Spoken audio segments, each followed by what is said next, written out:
style by King Taejo.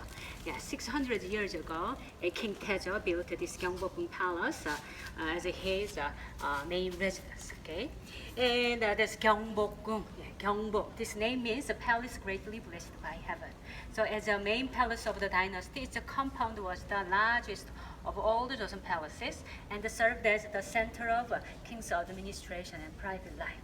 But more than anything else, this Gyeongbokgung symbolized the Joseon dynasty itself, okay, national sovereignty. Okay, but that Gyeongbokgung Palace was burned down during the Japanese invasion of 1592. So we have a long history. So during the history, Japan, Joseon had lots of conflicts, right? So at that time, Joseon was invaded by Japan in 1592, and during that war, her palace was burned down and left in ruins for 273 years. So during which time, Changdeokgung was used instead of this Gyeongbokgung Palace. Okay, but in 1867, this Gyeongbokgung's compound was rebuilt to strengthen royal authority.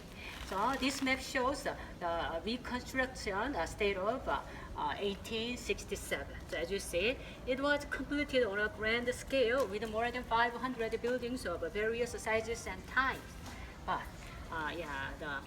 Joseon was colonized by Japan in 1910.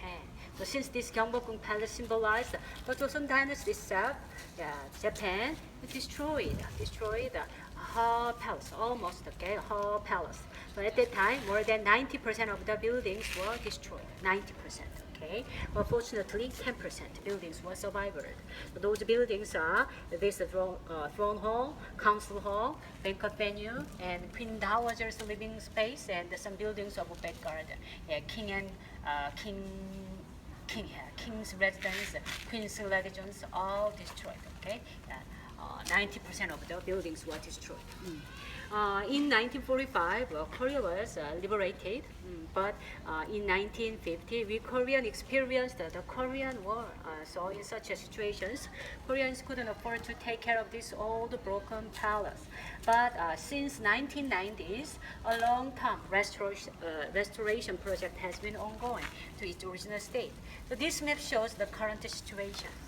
But as you see, some buildings are restored like this, right? So this one takes only take up only 30% of the original site. Okay, 30% buildings from Joseon Dynasty has been restored like this. So as you see, the center, okay, part now restored.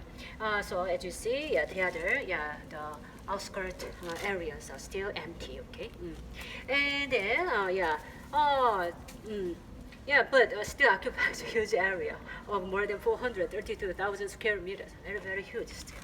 So if you want to see everything in the palace, it could take a lot of time. But this course takes just 1 hour. So this course includes main area, okay, the survived buildings, right? So now we are here. So this tour started at this point and go through, and this the Gyeongbok Hall, and to go here to see this beautiful pavilion, and to Gangneomjeon King's living quarters, Queen's living quarters, and also we can see here some beautiful chimneys, okay, and then go to here the Queen Dowager's living space. So this tour ends under the big tree, okay, here at this point, right?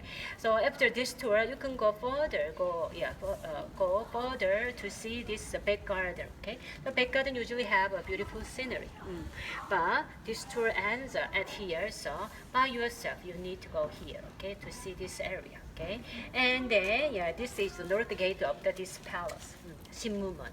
So through this Sinmumun gate, you can go outside, and this area, now used as the presidential house, right? So the Cheongwade is located just behind that palace here. Okay, this part. Okay, so after this tour, you can enjoy lots of things, right? So this area and this Cheongwade area, and then around here, the Bukchon traditional village. Okay, and then if you want to see more about the the royal culture, then you need to back to like this and to go here, the Palace Museum. Okay, the Palace Museum shows the Joseon royal court artifacts. So we will see only the buildings, right? So inside the things like household goods of royal family, the costume, yeah, all our royal artifacts are displayed in this palace museum. So after this tour, you can go also here, right?